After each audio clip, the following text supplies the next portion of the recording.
how to fix games keep crashing on Windows 11. So if you want to fix the games keep crashing on your Windows 11, then what you need to do is simply go with the search and search for CMD or command prompt. Go with run as administrator, click on yes and proceed. And here you need to enter SFC space / scan now and hit the enter. And this process will take a minimum of 5 to 7 minutes.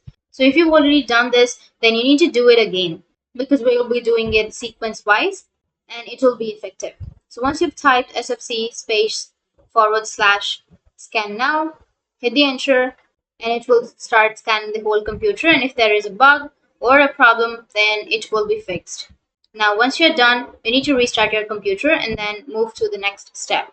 Now the next step is you need to simply go with the settings. Once you're under the settings, you need to go with the system option. Under system, you need to scroll down and here you will have an option of power and battery.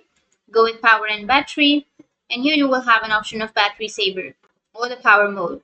So here under the power mode, you'll have optimize your device based on performance and the power use. So if you've selected any other options right here, then you just need to simply go with best performance.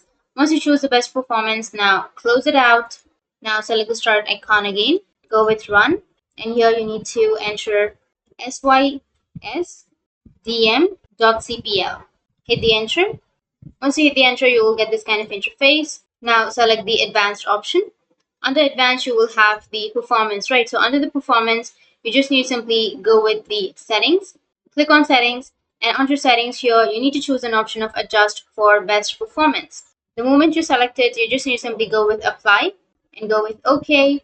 Now your computer's performance will be way better than earlier. And while playing the games, it will not crash or it will not lag. So that's the thing. And if you have any questions, feel free to comment below. Thanks for watching.